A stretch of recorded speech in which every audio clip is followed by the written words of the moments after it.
Good evening. Members of the board, I'm happy to present my annual report for Madison County specifically. Do I have someone driving for me? Yes, sir. We included in the packet your slides, so if you'll just tell me to advance, I'll be happy to move along, sir. You can advance to the next slide. Okay. So just a little bit of information on how this was put together. Every source that you see in this report is derived either from Federal Bureau of Investigations data, Virginia State Police data, or from the CVRJ management system. So all of these are from the most unimpeachable sources that I'm able to gather. The data covers crime rates from 2012 to 2021 and then compares them to your jail utilization rates for the same time period. And with a little bit of a twist from previous years, I've been hearing from other jurisdictions, well, compared to whom, Mr. Goodlow? So in this presentation, I also seek to compare your crime rates to crime rates in jurisdictions of similar population size. And they are Allegheny, Amelia, Appomattox, Clark, Lunenburg, Northumberland, and Nottoway County. I left Nelson County out as it is another member of the Thomas Jefferson Area Community Criminal Justice Board, and I just didn't consider it appropriate to make a direct comparison between two member jurisdictions. Next slide, please. So just a couple definitions. The crime rates that you will be seeing here are reported crime. An arrest is not required. They are entered into a system called the National Incident-Based Reporting System. And this is the truest measure we have of the actual volume of crime per capita that's going on in jurisdictions all across the country. And by the way, every single Virginia law enforcement agency is a member of NIVRS, so we have really good data stretching all the way back to 2009 on a number of different metrics. The three I'm going to talk specifically about tonight are the Group A crime categories, which include crimes against person, and these are very serious crimes, violent crimes, and there's only one in this list that is generally misdemeanors, and that would be simple assault. Most of these are felonies. The second group is crimes against property. They include a number of different felony and misdemeanor theft and burglary, things of that description. The third category bears the title crimes against society. And this category is dominated by narcotics offenses and weapons offenses. And one thing I want you to be clear on when you look at the crimes against society data is that it includes two pandemic years in which there were fewer arrests of all types, but particularly few arrests in crimes against society.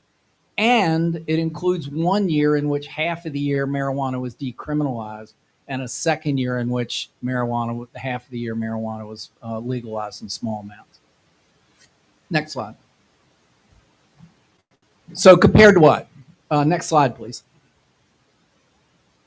Contrary to what you have read in the paper or seen on television, the United States crime rate overall, index crime rate, all felonies, dropped 58% from 1991 to 2019.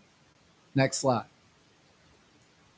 The violent crime rate in the United States, all felony crimes of violence, dropped 52% from 1991 to 2019. Next slide. Even steeper drops were observed among index property crimes, which include burglary, larceny, motor vehicle theft, and arson, all felonies. Next slide. And when we look at Virginia as it ranks among the other states of the Union in terms of crime rate, in 2019, but in many, many years preceding that, we see that Virginia has some of the lowest crime rates in the country. Next slide. And particularly low for violent crime. We are 45th in the country on the most recent data that I have available with regard to violent crime in America. One of the safest states in the union.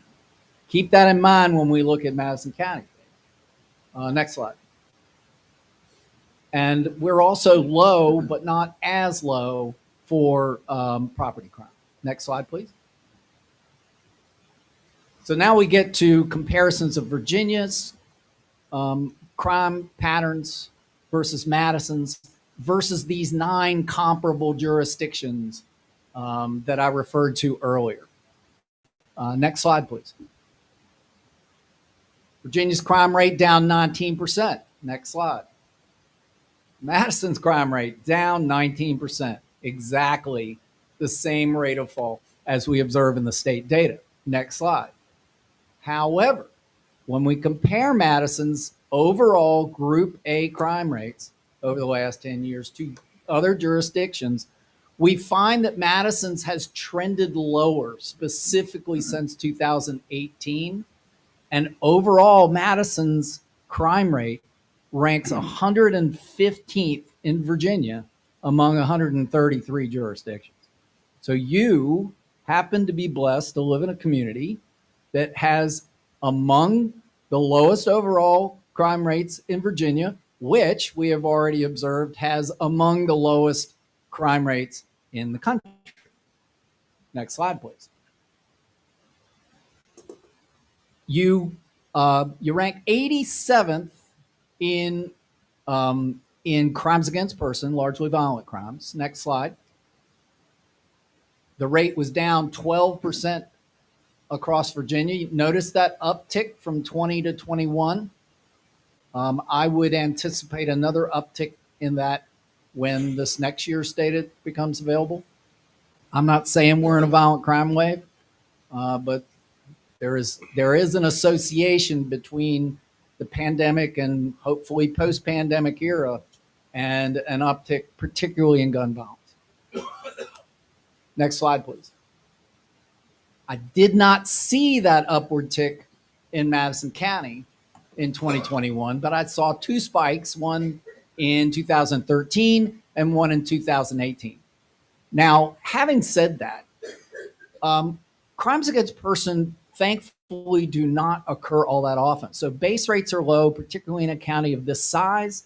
And so we expect to see much more volatility in a place this small than we would see in, say, Albemarle County, just to your south. Next slide.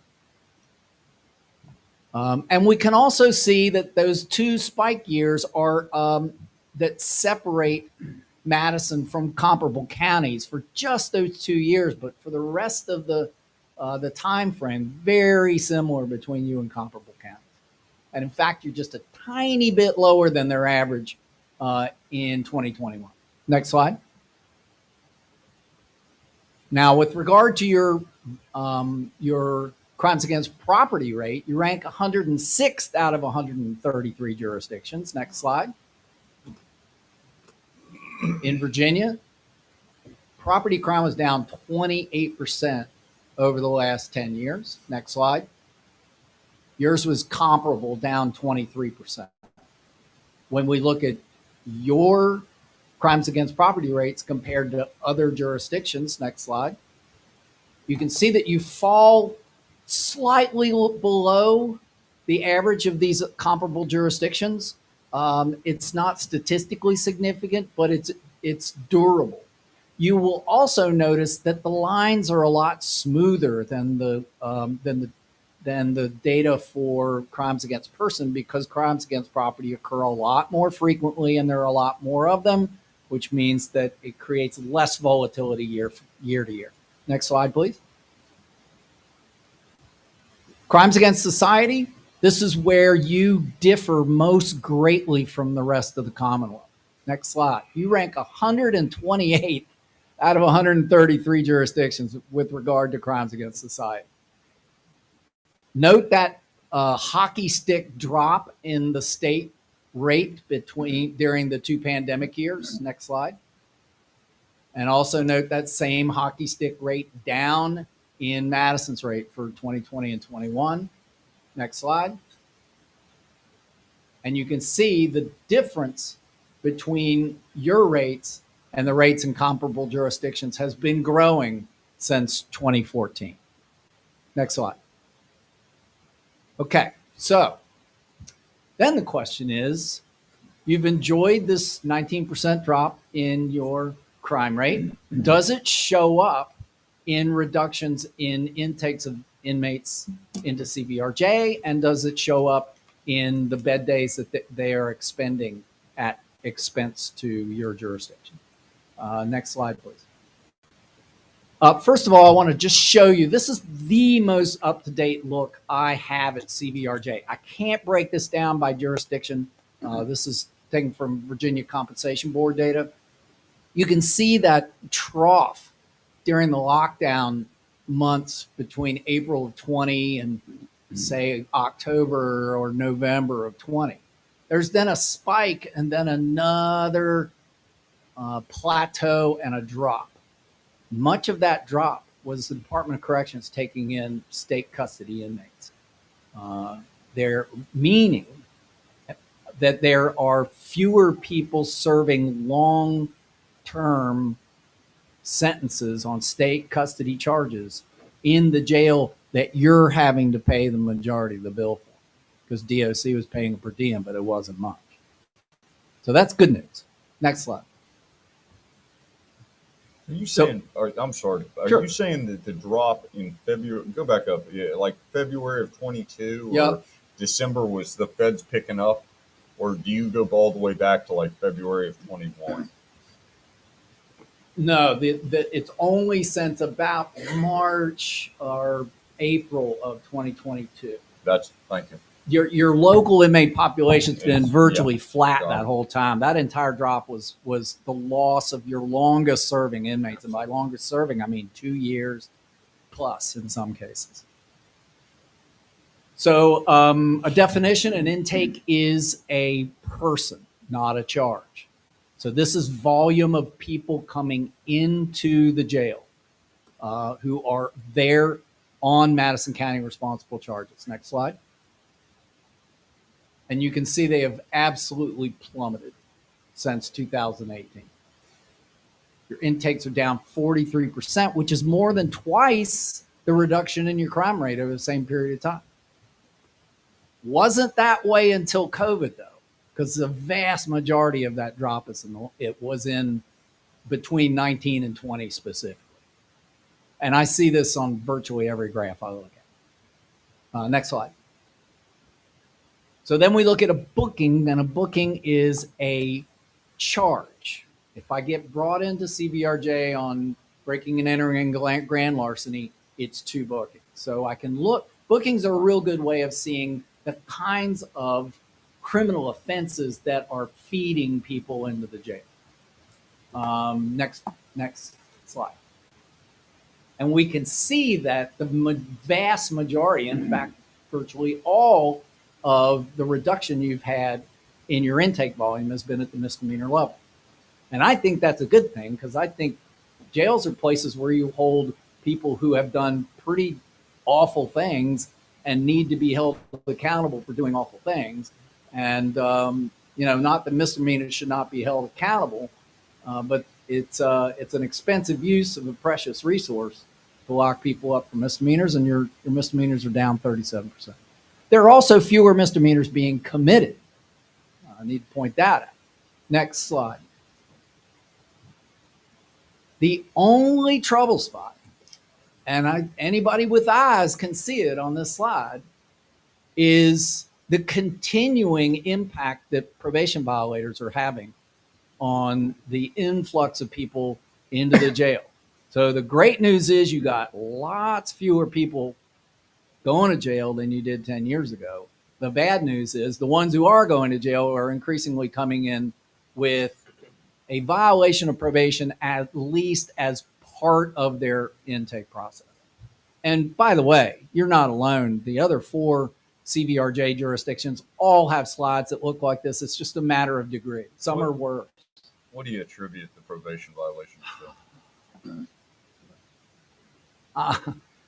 I'm not equipped to answer that question. I could speculate, but the way I see my job, if I don't have data to support what I'm going to say, I'm just not going to say it. All right.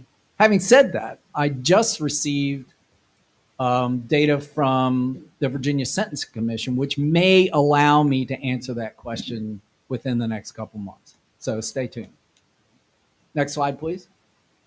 So consequently, since overall intake volumes going down and the number of people getting booked in on probation violations is going up, stands to reason that you would have a significant increase in the percentage of people whose intake involves a probation violation. And wow, in 2020, it was 22% of all booking volume was a PV. Next slide. So the next thing we have to look at is average length of stay. Next slide. Your average length of stay increased primarily because you had fewer misdemeanors in your jail serving short periods of time and about the same number of more serious felons in jail and Madison County charges. And so that ratio increases your average length of stay. Looks like it was heading down pretty strongly in the last year, though. Next slide. But here's where the rubber meets the road. This is what you pay for. You pay for this slide right here. And your bed day expenditures at the jail and next year, it's average 3 years bed day expenditures that preceded that year, and your last 2 years, actually your last years have all been dropping. So, it costs a fixed amount to a certain extent. There are a lot of sunk costs at the jail that are just part of running a facility. And it's simply a matter of how many inmates you have in there on a regular day versus how many Louisa has and how many Green has and so on and so forth. So the fewer people that you are putting in and holding compared to other jurisdictions, the lower your bill will be. But guess what? A lot of the other jurisdictions have slides that look like this too. So I wouldn't expect a big windfall, but you might have a little less of a cost burden, certainly not a huge increase like we've had in previous years. Next slide. And you can see that other than the bad news is that federal bed days are down, and federal bed days are lucrative bed days because the feds pay a generous per diem. But right behind them, the 5 jurisdictions that make up the CVRJ authority, you are the only one with a substantial decrease in your bed day expenditures. Next slide. So, congratulations. You live in one of the safest places in America. Congratulations. Your intakes at your jail are down. Congratulations. Your bed day expenditures at the jail are down. And they are down stronger than any of the other jurisdictions that I saw. Question? Well, you have really gotten us on these PowerPoint presentations. Moving right along. Good Lord, that's a lot of data. Anybody have questions for Neil? Larissa? Why not? Please.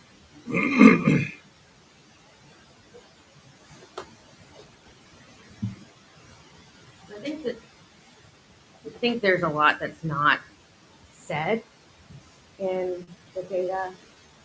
When I took office in 2016, the last homicide that I could remember was the Riddick case, which was 2009, 2010.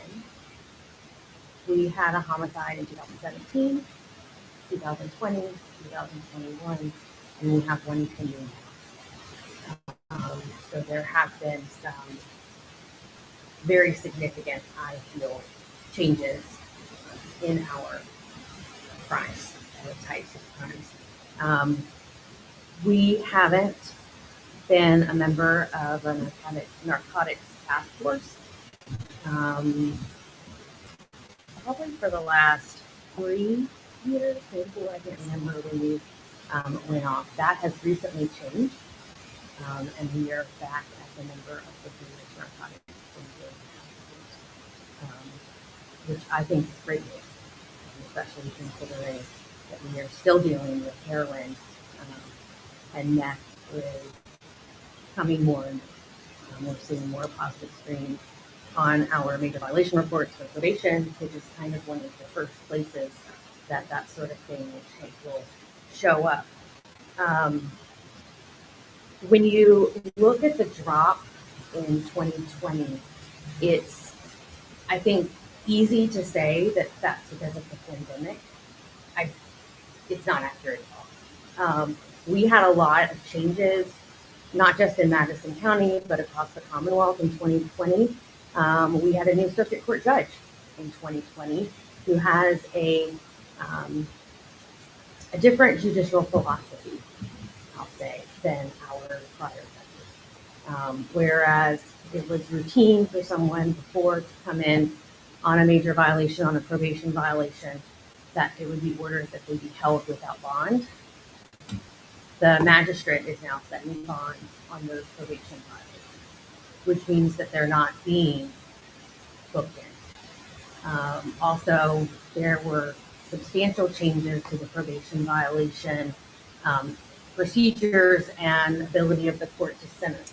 Whereas prior to 2020, if you had a probation violation on your first probation violation, depending on what it was, the court could invoke all of your sentence and not re-suspend it. So if you had 3 years outstanding, the court could order you to serve all 3 years.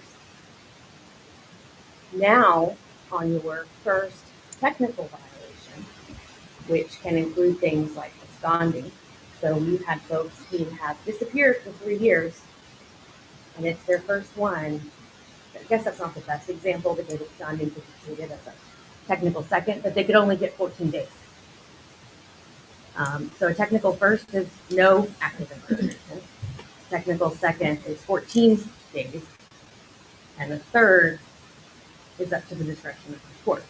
But then there's also limits, and I am the first to admit that I'm not the most, it can take me a while to figure out the word problem that involves, because in order to calculate it, if it's a maximum possible sentence of 10 years, then you have to subtract the 4 years that they've already served, and then that 6 years starts to run from the date of their original sentencing event, and then you can't do any further good behavior or probation. So it is conceivable that someone who was sentenced in Madison in 2016, when I started, served 5 years,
So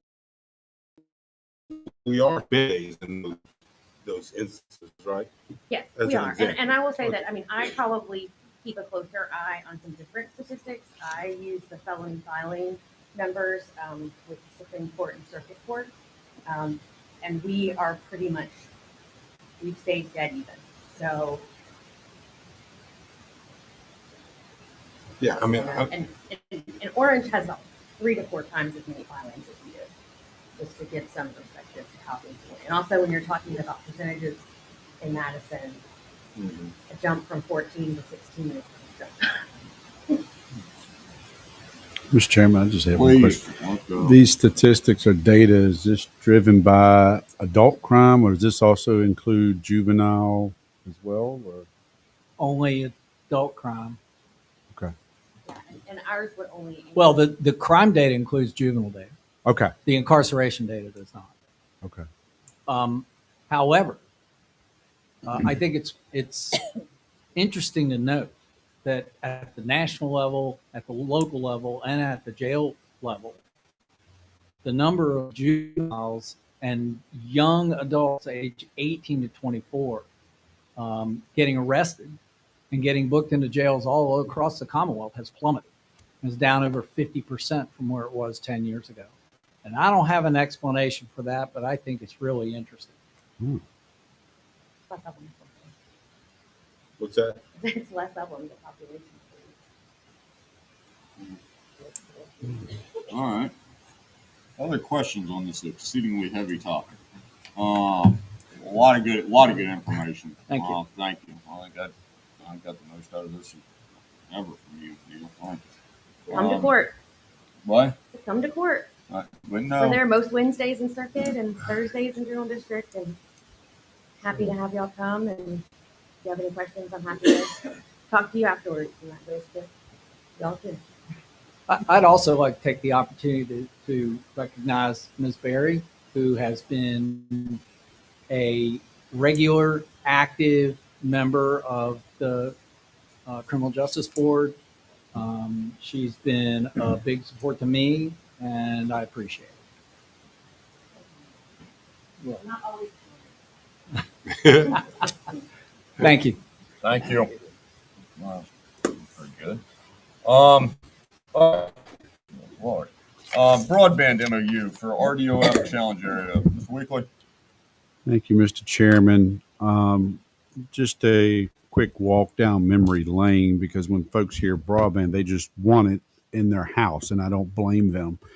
Back in FY22, when the county applied for a VATI grant and we were ultimately awarded that, there was a challenge period.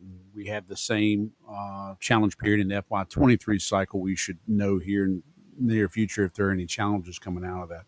But sticking with FY22, there were 2 challenged areas. Chantel had up the area along FT Valley Road. We now know that has Chantel's backed away. This board has acted to put that in the Firefly territory. Still leaves the area of Wolftown and Hood out there. That was initially challenged by CenturyLink, which was Loomis, and now Loomis was acquired by Brightspeed. That MOU has been worked on since around June or July of this year. Department of Housing and Community Development has the final say. They're the ones that had a lot of conversation in the funding of how it's awarded and then how those funds are used. So it's been some time trying to get this MOU to fruition. This challenge area involves the counties of Campbell, Greene, and Madison County. I would say I submit to you the latest MOU that is out there. Brightspeed, to my knowledge and my conversations with Thomas Jefferson Plan District Commission, is that they have not made a comment at this time. I was made aware that the boards of both Campbell and Greene counties authorized their county administrator to sign the agreement once it's in final form.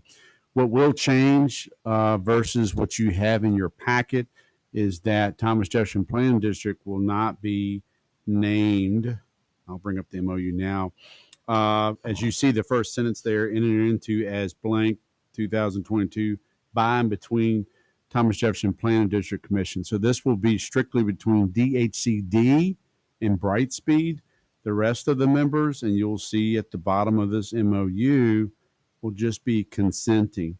Now, it's important for Madison, in my opinion, to be a consent member because there's roughly $400,000 that's tied to this VATI grant that would cover the cost to deploy broadband there. Should Madison choose not to consent, you will forego those funds, and then make a decision. How do you serve that area of the county or decide to have that area served? Would that be Firefly? Would it be someone else? Is the county going to pick that up? Right now, that area was not designated in your FY23 VATI grant, which awards will be presented sometime in December. We will know for that cycle. So Sean has reviewed this, but in fairness, as I just stated, what I've been told, there will be some minor changes. There are performance metrics in here, and I've got a bunch of them up on the screen now, starting with 8A all the way through 8S. If Brightspeed were to sign this MOU, agree to it, any failure of those conditions is a breach of contract. Is how DHCD will treat this. So I'm hoping that DHCD will make the decision soon that something has to occur. There's still a deadline that has to be met. I believe it's December of 2024 that the project has to be complete. So time is ticking on getting this done. There you go here. You can see timely completion of this project, December 15th, 2024. So my recommendation here tonight, members of the board, would be to follow suit like Greene and Campbell counties, to authorize your county administrator to sign as a consent signature line if this agreement is approved between DHCD and Brightspeed. And I don't know if Mr. Gregg has any comment or not. My only comment, and this is the tiniest of nits, but any contracts, particularly like this, we need to just have a notation that the county attorney has approved it as the form for reasons I don't quite understand. None of the other counties have mentioned that, but I think that does need to be included, and I would simply propose interlineating my signature and handling it that way. With regard to the overall merits, I mean, the reality is the economies of scale of this are such that we can't really go it on our own. And this has been vetted by our sister counties, and based on that, I would recommend that the board authorize the execution of this memorandum of understanding. All right, questions about this? Well, Firefly was already running lines out there towards Firefly is right doing there at some. the green They're doing neighborhood. some make ready work, and we have a VATI update meeting December the 1st, and that's where we'll know a lot more of make ready work between REC and Firefly, so I can actually report to you and the citizens of where we're actually at in the project. That's data we have not had at this point in time, but we will have that on the 1st, and then I will bring that to the December 13th meeting. But yes, sir, Mr. Chairman, they are doing some make ready work in Standardsville, and my opinion is why this is important, because this group, if they can't get it done, you've got another company right there at the station in Standardsville. It's just a short walk into Madison County. So, but I will have that data that you're speaking of and any further make ready work or deployment in the county come December 13th. So the recommendation would be to authorize the county administrator to sign the final MOU once it's been agreed upon between Brightspeed and Department of Housing and Community Development. Other questions, thoughts? What do y'all want to do here? So DHCD is driving this train, right? That is correct. You would think that if they are they have set December the 15th, 2024 as the deadline, they would hurry up and get it to bright speed. If I was bright speed, I'd say, hey, if you want me to finish by then, you got to get me this thing. Yeah, get rolling. And Brightspeed acquired Lumens in April, and then there takes time after that for merger and all that. So I think that's why it's taken some time. But again, timing is of the essence. I'm sure you get calls regular from citizens. When am I getting broadband? We heard the announcement. When am I getting broadband? So I agree, Supervisor Yao, that hopefully DHCD will, either get this document completed or, basically tell Brightspeed, I'm sorry, time's up. Well, yep. DHCD is normally pretty proficient with their time, I guess. What do you all want to do? You want to recommend the county administrator to sign and execute with Sean Gregg's signature as well? Yes, sir, Mr. Chairman. I move that we authorize the county administrator to sign the MOU between Thomas Jefferson Planning District and DHCD once both those parties come to an agreement. Second. Motion is made and seconded. Further discussion? Hearing none, all in favor signify by saying aye. Aye. Opposed, same sign. All right. Real estate and personal property tax, Mr. Weekly. Yes, sir. Thank you. I did not do a board report on this. This request came to us from the treasurer, the mailing company that they have used for years, and quite frankly, many localities in the state of Virginia use that. For whatever reasons, I've seen a lot of back and forth email, and I'm not going to get into that here tonight, but it's caused delays, noticeable delays. Code requires only 14 days for folks to receive it. That's not how Madison County is operated. We generally give anywhere between 30 days or beyond, sometimes up to 40 plus days that you have that in the mail. So normal taxes are due by December 5th to avoid penalty. What Ms. Murray has requested that the board would approve extending that deadline without penalty until close of business December the 12th. So it's given that additional week, and I'm in agreement with her recommendation. We've done this periodically through the years. That's the right thing to do. What do y'all want to do on this? And that would be an action. Yeah, we do need to have a motion. And this is for both real estate and personal property. Yes, sir. Because I know they went out. Typically, they go out at the same time, right? And this Yeah.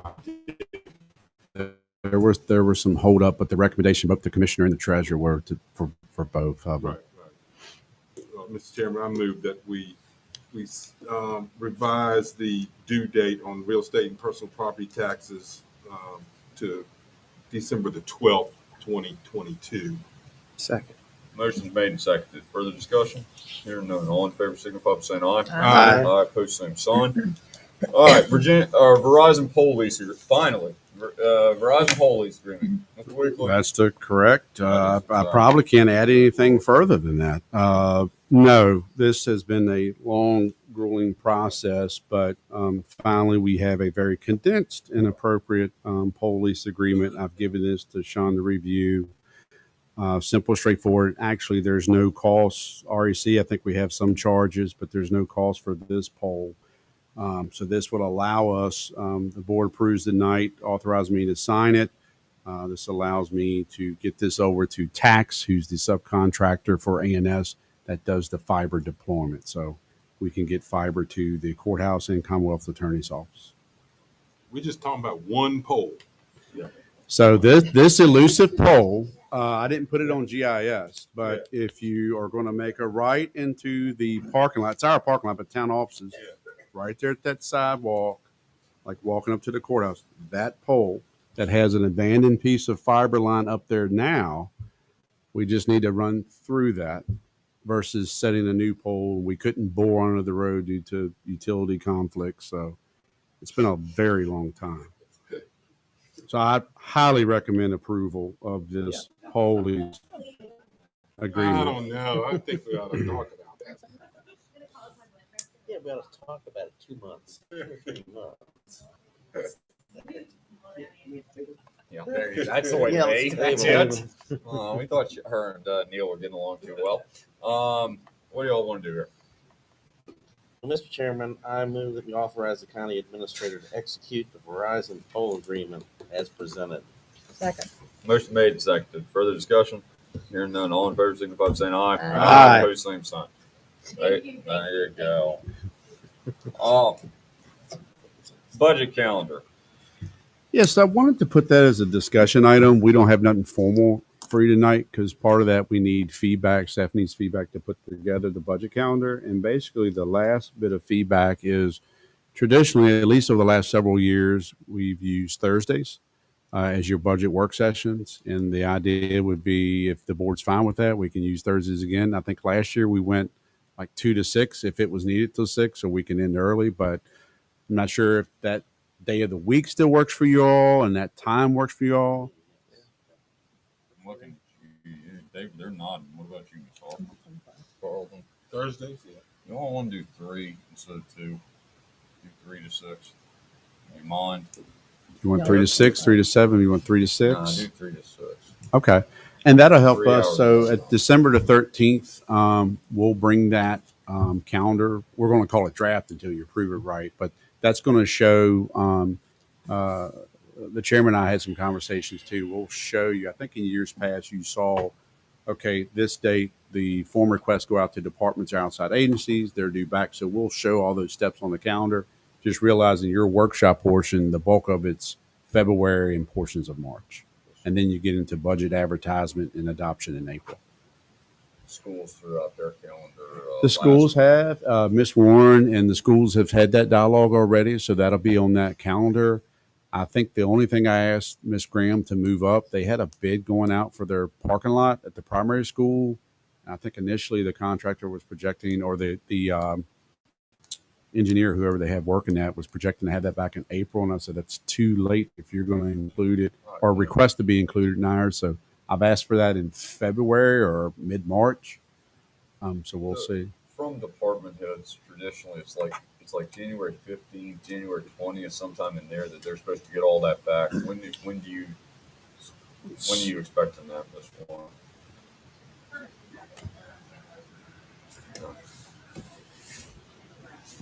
So what that would look like, we could talk about this probably a little bit later, but what it looked like last year and the plan for this year, but provide your feedback on this, is when the forms go out in December, if we can get them back at the end of December or even early January, then finance and myself will meet with every department head and go through that. That way we have a full understanding of what requests they put in.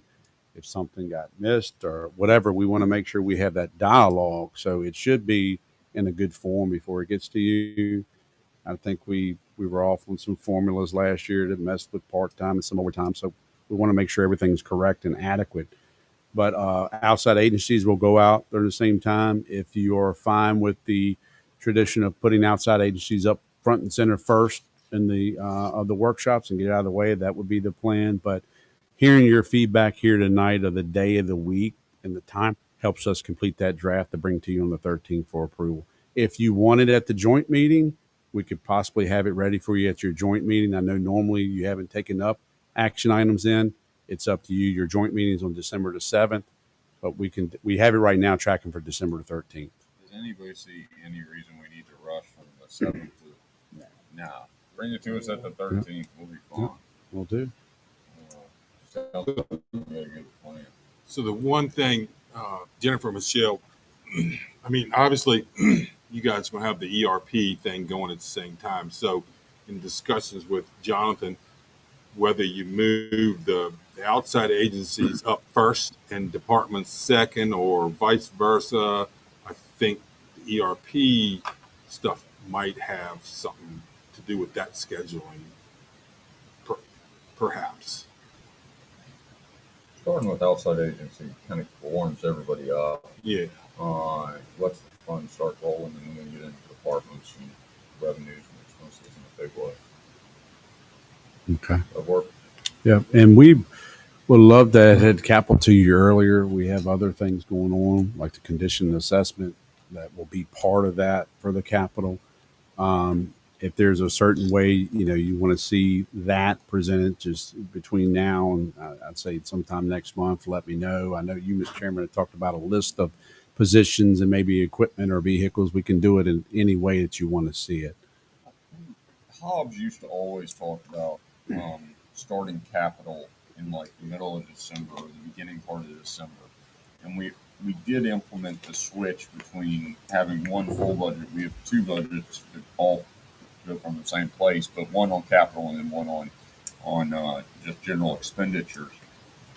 I don't see how we can. I mean, other than just a wish list, I don't really see how we can do the capital without knowing where our numbers going to fall, so we know what we're going to afford. I mean, we're doing the Bureau Vanguard Veritas. Thank you. We're getting that back. That'll kind of let us see where our deficiencies are and what we excel at. But I would think that would kind of come secondary.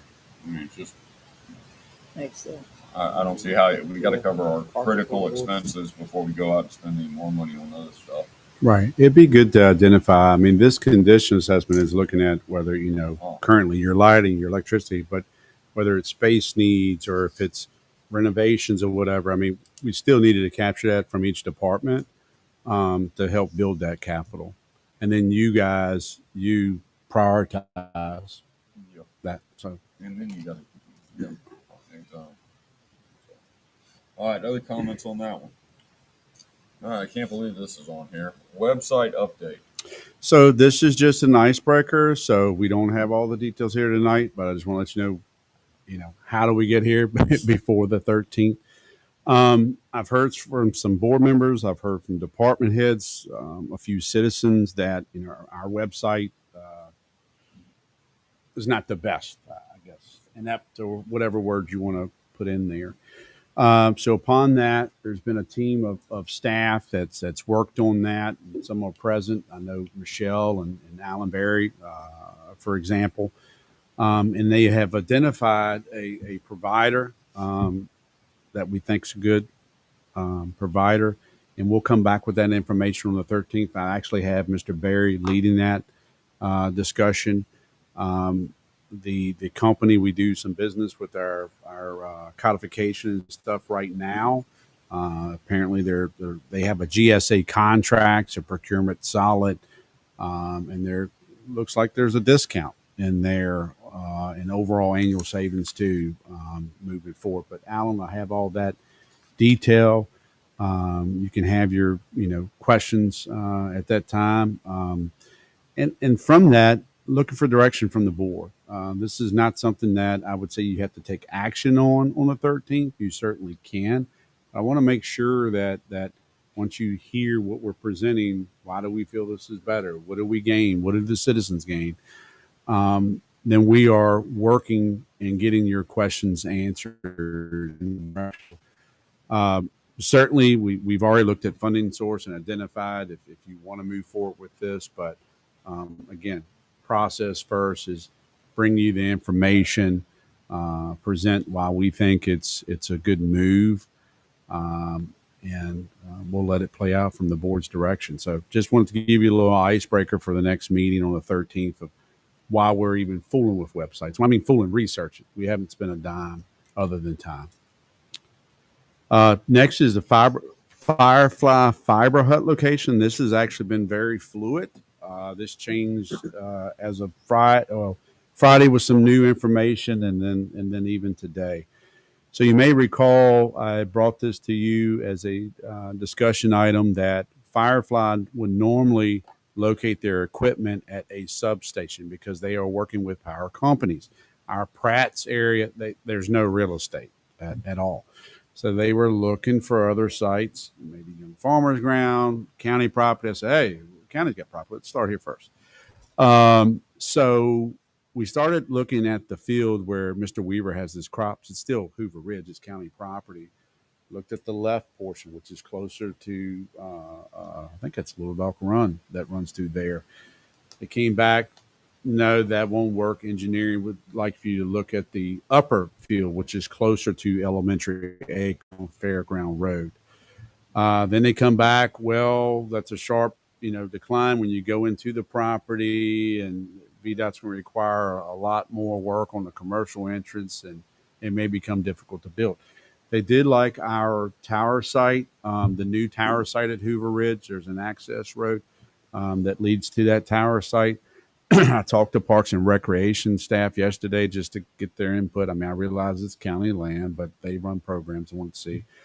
And we believe if they can tuck it to the left, and I'm not sure if all of you have been out to that tower site by now, but if you go out there, as soon as you pull on that access road for the tower, if they could tuck it to the left, closer to the road, that way we're not cutting as many trees. They will be required to plant their own screening in front of it, close to the road, but that way we're not losing trees and rerouting a bunch of trails. There's disc golf there, cross country. There's a couple of trails right there as you go in further. So that's where we're at to date. Now we're moved from one side of Hoover Ridge to this property. Mr. Gordon is aware of this as well. But I wanted to bring this to you as information because this has evolved. And does that new site location, is that okay for the board?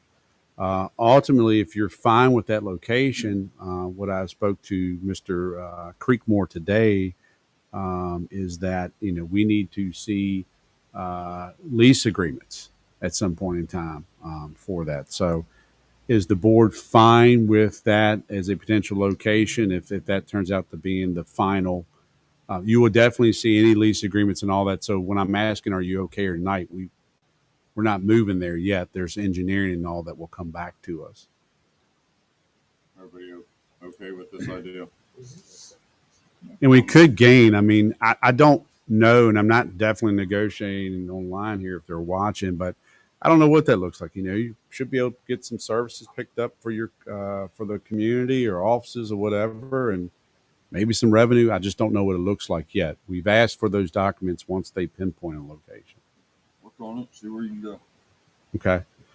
All Lastly, Mr. Chairman, my mess up on the date, and I apologize to the board and the general public for any inconvenience. I don't know why I had December 6th on my mind. You have no meeting on December 6th.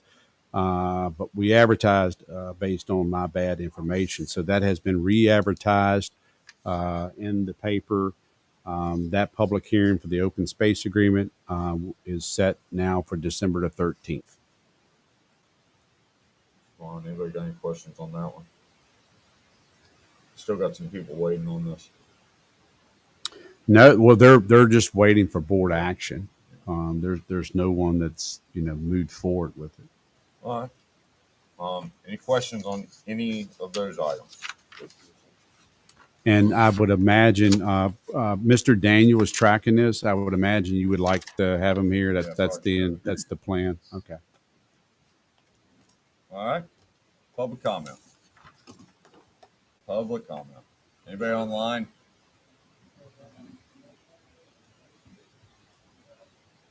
All right. Public comment. All right. We do have a closed session this evening. Yeah, I move that the board convene in a closed session pursuant to Virginia Code Sections 2.2-3711A1 for personnel and 2.2-3711A29 for discussion of the award of a public contract. Second. Motion is made and seconded. Further discussion? Hearing none. All in favor, signify by saying aye. Aye. Opposed, same sign. Thank y'all. I want to take 5 minutes. You want to do it all in there? So I would like to, just for clarity, we will come back in this room when we reconvene. We have some information. We've got to go to our admin conference room. So we will reconvene open session here. You got paper copies where you drag computers. Nope, you're fine. We can do it all back there. You don't need to take anything unless you like to. This conference is no longer being recorded. Huh? You say whatever you want now. No longer being